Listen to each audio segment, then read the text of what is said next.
power station burning coal.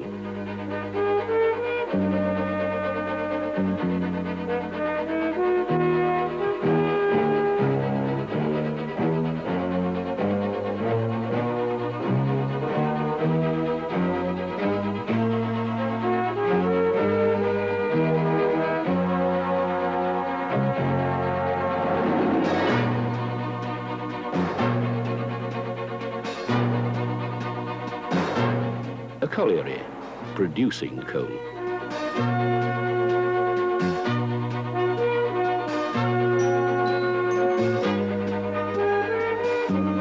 And running between the two, a merry-go-round train carrying coal.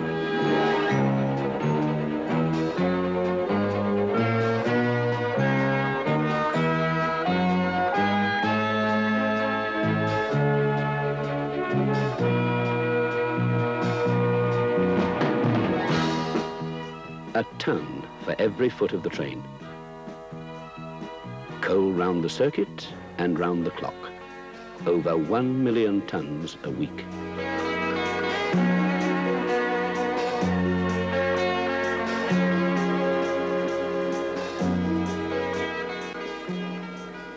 Just consider how we've improved on the past. In those days, all sorts of empty wagons were trundled up to the high end of the colliery yard, where each would take its turn in the queue to be weighed empty and then loaded.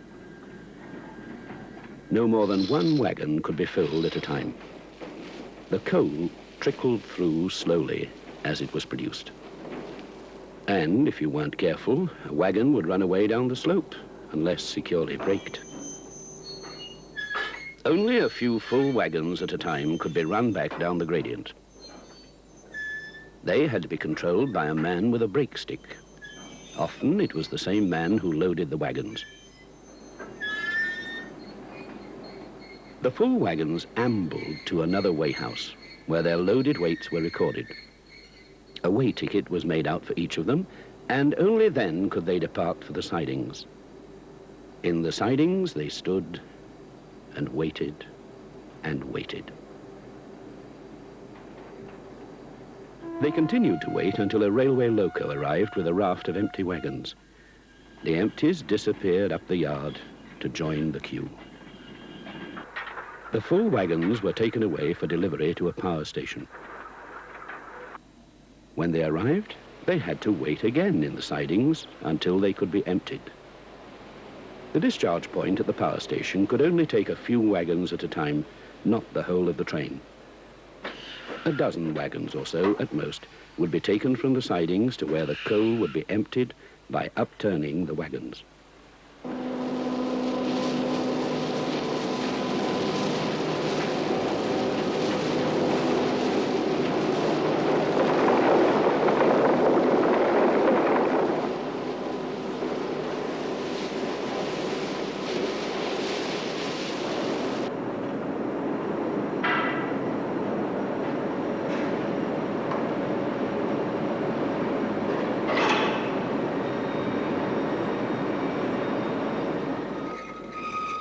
The empties were pushed beyond the tipplers and collected for return to the sidings. They stood once more until they were returned to a colliery. Wagons spent most of their time empty or as storage bins. No continuous flow as now. The system, such as it was, could only cope while there was a modest demand for electricity. With the great upsurge in demand that came in the 60s, as much as 5 million tons a year would be required for each new coal-fired power station. With the existing system, a daily delivery of 30,000 tons was out of the question. The movement and handling of coal had to be revolutionized. What happens today? At the colliery, there is a separate track that leads from the main line to a large overhead coal bunker from which the merry-go-round train is loaded. The merry-go-round train, a high-powered loco pulling a set of purpose-built wagons, travels directly to the loading point. There is never any need to store wagons or break up the train. The train works as a unit, its wagons loaded while on the move. The train approaches the bunker at about 3 miles per hour. the loading speed will be even slower. The wagons are weighed automatically whilst on the move, before and after loading. Track sensors are triggered by the wheels as they pass over the weighbridge, and the axle weights are signalled to a computer. The empty wagon weights are computed from these and recorded on a printout.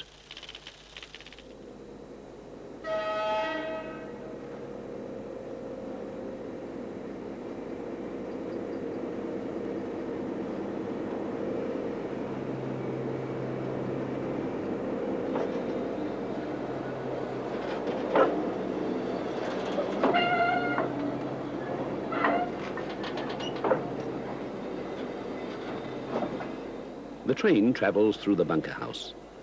As soon as it is clear, the bunker operator will signal it to stop. It will be a smooth stop, as each wagon is equipped with an air brake. Men with brake sticks belong to the past.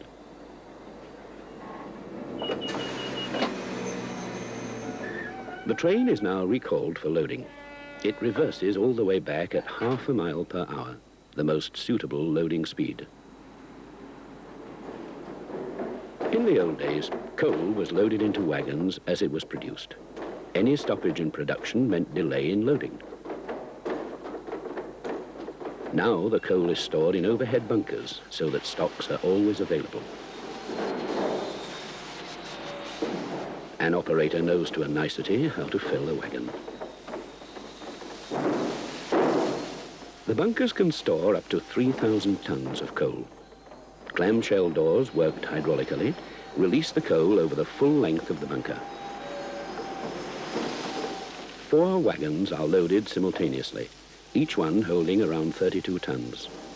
A full train load averages nearly 1,000 tons. As the train emerges from the bunker, it passes again over the electronic weighbridge, which calculates the full wagon weights. These are set against the previous weights by the computer to arrive at the actual load.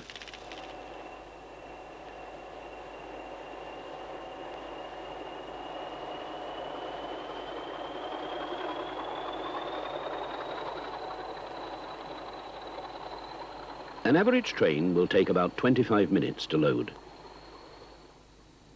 Turnaround time, including arrival and departure, some 60 minutes. Then it's off to the power station.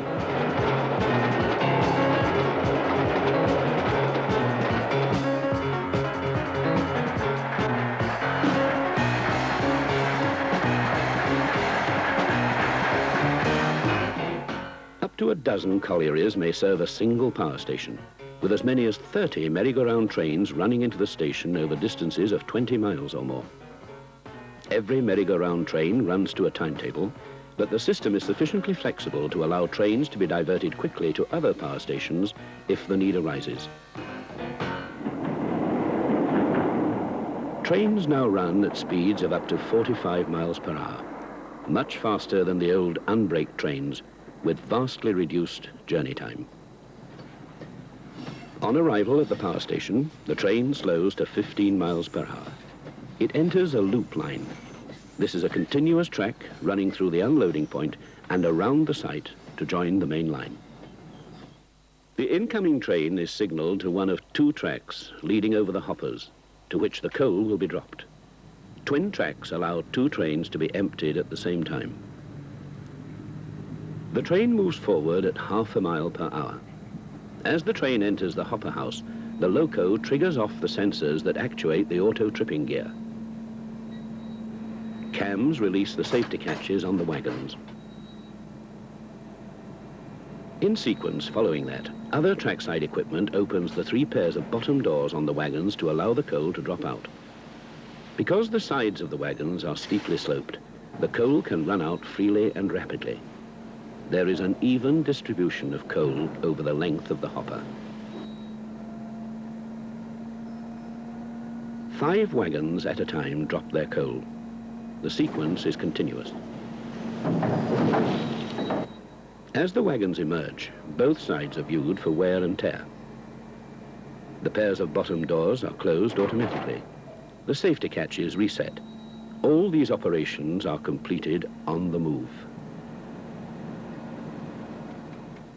The train continues progress around the loop, slowly getting nearer towards the main line. Within half an hour, the whole of the 1,000-ton load has been discharged. Again, the overall turnaround time will be about an hour. When the train is ready to leave, it will travel by the departure track. The speed increases and will pick up to 45 miles per hour once the train has left the power station. The train runs straight back to the colliery. So the merry-go-round goes on. Cooperation between the railways, the generating board, and the coal board has paid off handsomely. In days past, we needed around 200,000 wagons to move some 30 million tons. Now, over 60 million tons are being moved far more efficiently by only 10,000 wagons. How's that for improvement?